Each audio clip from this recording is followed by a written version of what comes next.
प्रत्येकाची भिन्न असते.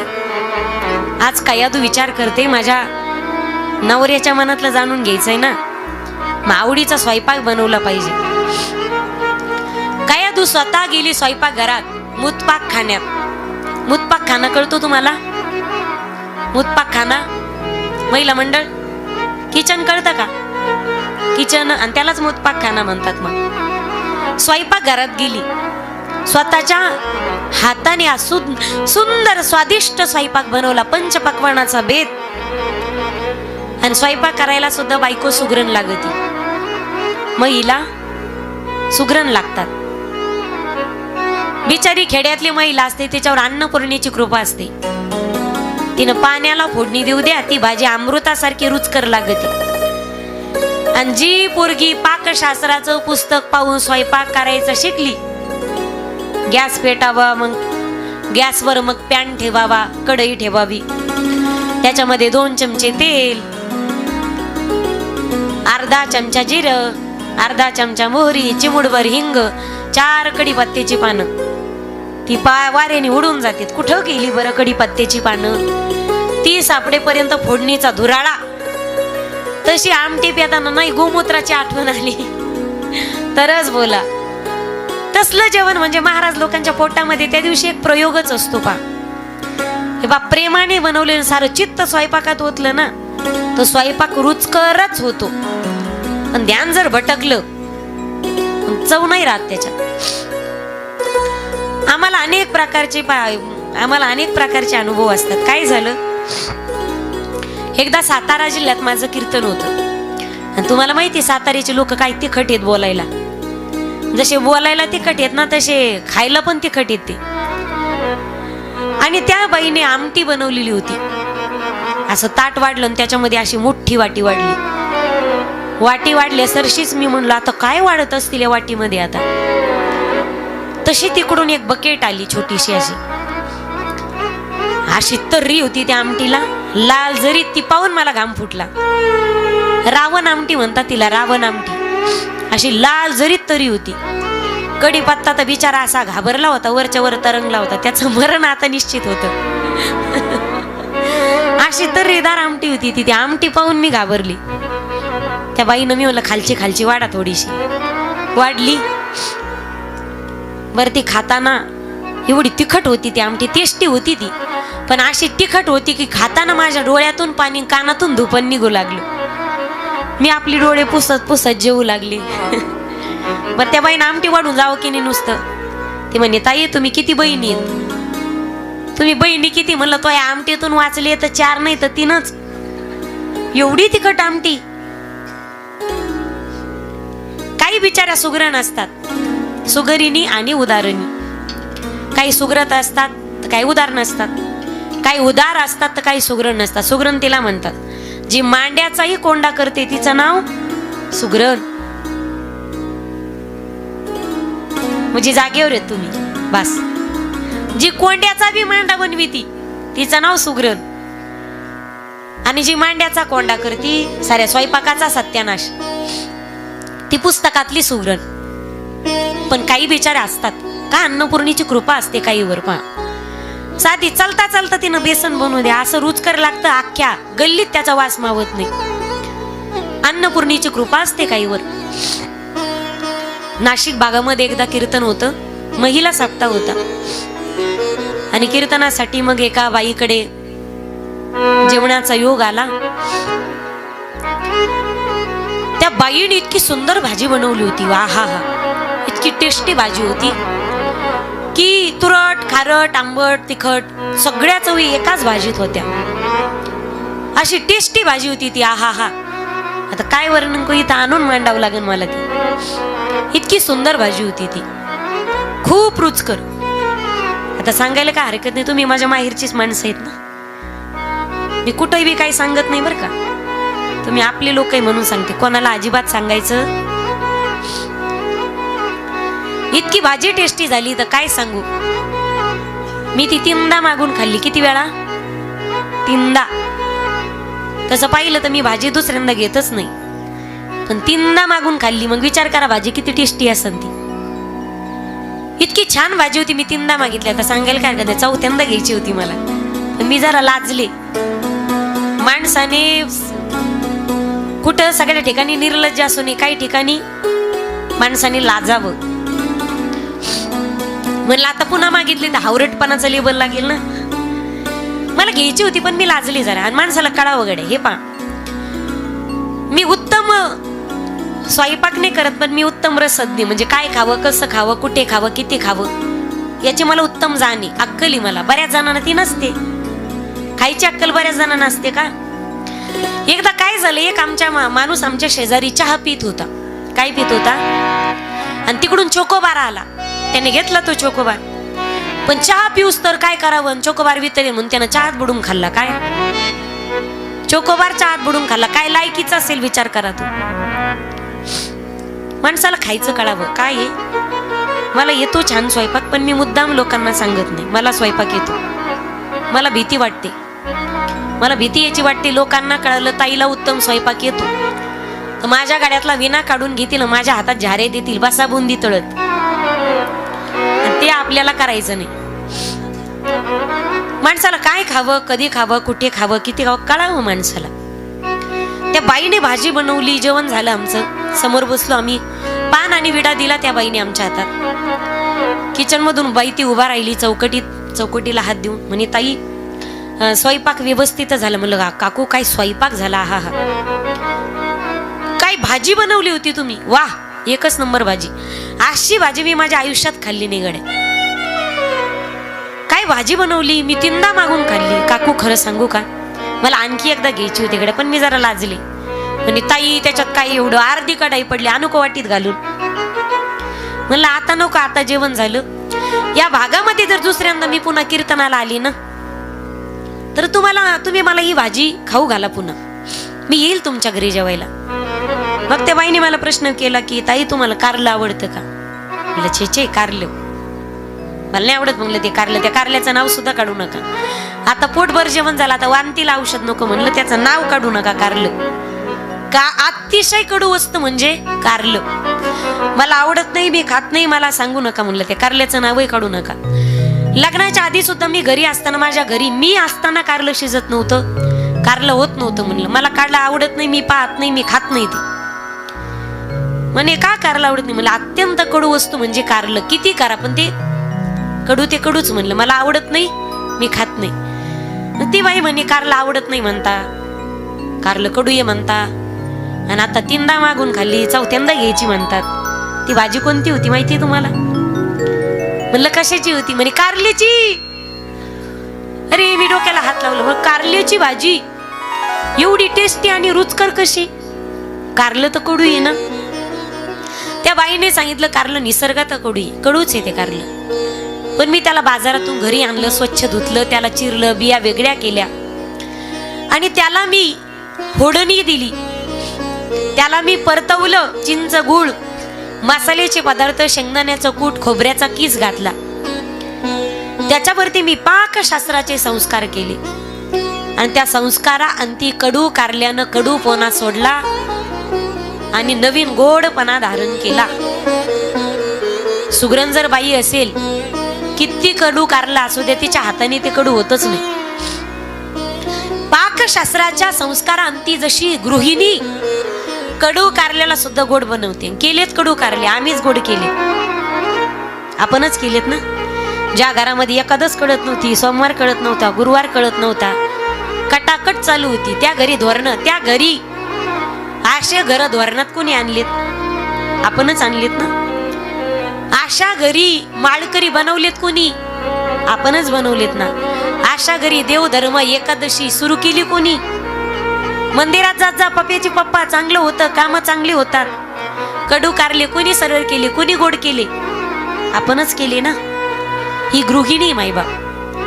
प्रत्येक स्त्रीला अन्नपूर्णेची कृपाच असतेच. स्त्रीने बनवले स्वयंपाक रुचकर का होतो. तिच्या करंगळीमध्ये अमृत असतं. घर्षण होतं ना ज्यावी बोटाचं, त्यावेळी अमृत पाझरतं. कापून काढू नका अमृत. पहा तुम्ही, पाट्यावर वंट्यावर बनवलेला स्वयंपाक का सुंदर होतो. हातांचा स्पर्श जास्त होतो ना. आता मिक्सर कुकर म्हणलं हाताचा स्पर्श व्हायचं कामच नाही. पूर्वी जेवढ्या सुविधा कमी होत्या तेवढ्या मरायची संख्या कमी होती. आता बाई गेल्या का गेल्या? मिक्सरचं बटन दाबलं, करंट लागलं, लागल्या सरशीच गेल्या. पूर्वी मिक्सर नव्हते, कुठं कांड नव्हतं, हाताचा स्पर्श व्हायचा. तिच्या हातात अमृती, हाताचं घर्षण व्हायचं पाट्यावर वंट्यावर वाटताना, आणि मग ते अमृत पाझरायचं आणि मग तो स्वयंपाक रुचकर व्हायचा. आज कयाधूने सुद्धा स्वतःच्या हाताने सुंदर स्वयंपाक बनवला आणि आपल्या पतीला आग्रहाने वाढवू लागली, स्वामी किती कष्ट करता हो तुम्ही आमच्यासाठी. आज तुम्ही फार दमला असाल नाही का? साऱ्या पुरुषाची एकच इच्छा असते, बिचाऱ्याची शेवटची इच्छा असते. दमून थकून भागून आलो तर बायकोने म्हणावं, तुम्ही आज फार दमलात वाटतं नाही का? आपली बायको खानदानीच, मी दमलोय मी दमलोय मी दमलोय, त्याच्या नाकात दम येतो बिचाऱ्याच्या. पण ही खानदानी बाई काही म्हणत नाही तुम्ही दमला असताल म्हणून. हे म्हणते मी पण सकाळी पासून उठल्यापासून घरी काम करून करून दमते की. तो म्हणतो लग्नाच्या आधी आम्ही सुद्धा रूम करून राहायचो ना, स्वयंपाक आम्ही आमच्या बनवून खायचो, त्यात काय एवढं. आणि ही म्हणायची तुम्ही जॉबवरून आलात, मी पण लग्नाच्या आधी जॉब करायचे, मग काय माणूस दमतच का? समर्पण नाही, स्पर्धा चालू झाली की मग तिथं भांडणं होतात. पा बिचारीची किमान इच्छा असते बायकोने म्हणावं फार दमलात, त्याचा सारा शिनबाग हलका होतो. पा किती थकलेला असू द्या. कयाधू वाढवू लागली जेवणामध्ये, ताट वाढलं, स्वामी स्वयंपाक बरात झाला ना, थोडीशी 2-4 भजी देऊ का, आणखी एखादा पापड देऊ का, थोडीशी चतकुर पोळी देऊ का हो? स्वयंपाक बरात झाला ना, किती कष्ट करता हो तुम्ही आमच्यासाठी. आज फार दमलात वाटतं, जेवणही तुम्हाला जाईना. आज आग्रह करून करून कयाधूने त्याला पोटभर जेवू घातलं. याने तृप्ततेचा ढेकर दिला आणि अंथरुणावरती जाऊन पहुडला. कयाधू त्याच्या मागेच गेली, त्याचे पाय दाबू लागली. स्वामी फार दमलात वाटतं नाही का? तुमचा हात दाबू का, तुमचा पाय दाबू का, तुमचं डोकं दाबू का, तुमचा गळा दाबू का? गळा नाही, पाय दाबू लागली. नाही, पाय दाबू लागली. आणि एक लक्षात घ्या, कोणी असो ती बायको, माझ्या सगट सगळ्या कीर्तनकार कथाकार झाली म्हणजे फार झेंडा लावला असं नाही होत. प्रत्येक जण कुणीतरी असली तिच्या जीवनात तिचं कर्तव्य पतीची सेवा करणं आपल्या हाताने. कोणी असेल, ती राष्ट्रपती असेल, कलेक्टर असेल, डॉक्टर असेल, कंडक्टर असेल, महिला, पण आपल्या भारतीय नारीसाठी महत्वाचं कर्तव्य सांगितलं. तू सगळे कर्तव्य बजाव, पण पतीची सेवा नारीचा खरा धर्म सांगितला माईबाप. कयाधू माता पतीची सेवा करते. तुम्हाला माहितीये, भगवान शेषशय्यावरती पहुडलेले असतात त्यावेळी लक्ष्मी माता कुठं बसलेली असते? पायाजवळ, कायम पाय दाबी ती.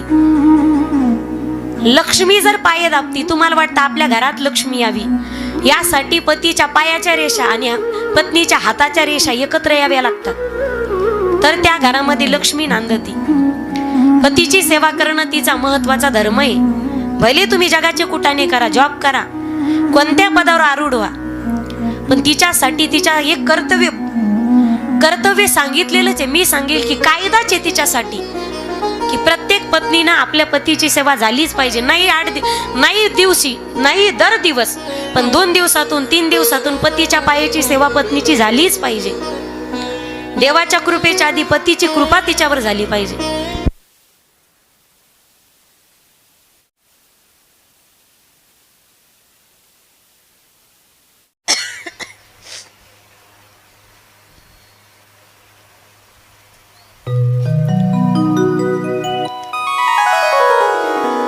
गोपाल कृष्ण भगवान की कयाधू पायाची सेवा करू लागली. स्वामी तुम्ही काही सांगितलंच नाही मला, आज तुम्ही परत का आला? तुम्ही तर तपश्चर्याला गेला होता. काही नाही, एक पक्षी माझ्या शत्रूचं नाव घेत होता, नारायण नारायण. तिला एवढा आनंद झाला, म्हणे द्वेषाने का होईना, चुकीनं का होईना, पण माझ्या पतीच्या तोंडून देवाचं नाव आलं ना, आणि या संधीचा मला उपयोग करून घ्यायचा आहे. राहून राहून सहती विचारायची, स्वामी माझ्या लक्षातच नाही राहिलं होते पक्षी काय म्हणत होते. काही नाही, नारायण नारायण म्हणत होते, नारायण नारायण म्हणत होते. असं म्हणता म्हणता तिने 108 वेळा पतीच्या मुखातून नारायण नारायण नाव वदवून घेतलं. कर्मधर्म संयोगाने दोघांचा समागम झाला. कयाधू मातेला गर्भधारणा झाली. याच्या चित्तात नारायण द्वेषाने होता, कयाधूच्या चित्तात भक्तिभावाने होता. दोघाच्या चित्तात नारायण होता. म्हणून गर्भधारणा झाली. त्या नारायणाचा महान भगवत भक्त पोटात वाढू लागला. दुसऱ्या दिवशी हा तपश्चर्येसाठी निघून गेला. घनघोर तपश्चर्या केली यानं. त्याची तपश्चर्या पाहून इंद्राचं आसन हादरलं. हा इंद्र माणूस मला माझ्या उभ्या आयुष्यात कधीच आवडला नाही. यानं कोणाची तपश्चर्या नीट होऊ दिली नाही. इंद्राला वाटलं याची पत्नी पतिव्रत आहे म्हणून याची तपश्चर्या चालली. आणि इंद्राला स्वतःच्या गादीची चिंता वाटू लागली. आताच खुर्च्या हल्ल्यावर कार्यकर्ते राजकीय क्षेत्रामध्ये लोक अस्वस्थ होतात मानायचं कारण नाही, पूर्वीपासूनची रीत आहे. इंद्र आला, त्याने कयाधूचा हरण करायचा प्रयत्न केला. कयाधूला घेऊन आकाश मार्गाने जाऊ लागला. नारद महर्षी मध्येच प्रगट झाले आणि सांगू लागले, इंद्रा लाज वाटत नाही तुला? अरे हरिभक्ताची माई तिला सोड इथं. देवाचा भक्त तिच्या पोटात वाढतो. हरिभक्ताची आई घेऊन चाललास तू? लाज वाटत नाही तुला इंद्रा? इंद्राला शरम वाटू लागली आपल्याला केलेल्या क्रियेची. इंद्र निघून गेला. कयाधूला नारद मुनींनी घेतला, आपल्या आश्रमात घेऊन गेले आणि एक एक गोष्टीचा संस्कार नारद महाराजांच्या आश्रमात कयाधू मातेच्या गर्भावर होऊ लागला. एक एक एक एक संस्कार. सत्वर उच्चार प्रल्हादे बिंबला, उद्धवा लादला कृष्णदाता. आज विज्ञानाने मान्य केले की आईच्या गर्भात असणारा जीव 5व्या महिन्यापासून आपल्या आईचा आवाज ऐकतो. हे विज्ञानाने सांगितलंय आत्ता, पण वारकरी संप्रदायाने हजारो वर्षापूर्वी जगाला सांगितलंय. म्हणून मातांनी गर्भावरती संस्कार चांगले झाले पाहिजेत. म्हणून नेहमी चांगल्या गोष्टी ऐकल्या पाहिजेत. नेहमी चांगल्या गोष्टी ऐकल्या पाहिजेत. नेहमी चांगल्या गोष्टी पाहिल्या पाहिजेत. तिने चित्रपट, आता ही जर 3 इडियट्स आणि सैराट पाहत असेल तर येणारी संतती त्याच टाईपची असेल ना. म्हणून चांगल्या कथा ऐकल्या पाहिजे. तिने भागवत ऐकावं, रामायण ऐकावं, ज्ञानेश्वरीचं पारायण करावं, जगद्गुरूंच्या गाथ्याचं पारायण करावं, तिने हरिपाठ वाचावा, चांगल्या गोष्टी पाहाव्यात. पण आमच्या दिवसाची सुरुवात अगदी टीव्ही पासून होत असेल, पहा तुम्ही, मग पाहू नका असं म्हणणार नाही. पण काय ठेवलं मला सांगा, एक तरी सिरियल चांगली आहे का? माझ्या नवरीची दुसरी बायको आणि माझ्या बायकोचा दुसरा नवरा, अशी एक मालिका नाही. एक बाई आणि 2-2 माणसं. अरे काय चाललंय काय? तुम्ही आमच्या संस्कृतीला देताय काय नेमकं? अशी एक मालिका नाही, तिच्यात भांडणं नाही. या भांडणात तुम्ही पहा, मनोरंजन म्हणून पहा, पण गर्भवतीने अजिबात पाहू नका गड्या. माझा राग येऊ द्या तुम्हाला, पण निदान तेवढ्या 9 महिने तरी तुम्ही टीव्ही पाहायचीच नाही असा निर्धार मनाशी करा. 9 महिने तरी जीवाला, तुमच्या मनाला, तुमच्या डोळ्यांना कंट्रोल ठेवा. मला संतती, अरे जन्माला येणं वेगळं, जन्माला होऊन घालणं वेगळं. मला चांगली संतती जन्माला घालायची. त्या आईचे विचार कसावेत, आईचे विचार, आईच्या भावना, आईच्या सभोवतालचं वातावरण हे शुद्ध पवित्र असावं गर्भवती महिलेच्या. एक एक एक एक गोष्टीचा संस्कार कयाधू मातेवरती नारदाच्या आश्रमात होऊ लागला. छत्रपती जे घडले गेले ना मायबाप, हे गर्भात घडले गेले. आऊ साहेबांनी गर्भापासून संस्कार केले, पाळण्यापासून संस्कार केले. 3 महिन्याच्या गर्भवती होत्या आऊ साहेब जिजाऊ. छत्रपती शहाजी राजांना मोहिमांत जायचं होतं, म्हणून आऊ साहेबांना तशाही कालावधीमध्ये ठेवण्यासाठी एखादं घरटं हवं, सुरक्षित हवं आणि सह्याद्रीच्या कुशीतलं हवं. म्हणून शहाजी राजांना आठवण झाली, गड शिवनेरी. शिवनेरी गडावर आऊ साहेबांना ठेवण्यात आलं. त्या शिवनेरी गडावर गडकरी होते, भोसल्यांचे व्याही, विजयराव, सिद्धोजी, विश्वासराव, त्यांच्या स्वाधीन आऊ साहेबांना केलं. लक्ष्मीबाई होत्या त्यांच्या पत्नी. आणि राजे मोहिमांत परत निघून गेले. 3 महिन्याच्या होत्या आऊ साहेब जिजाऊ.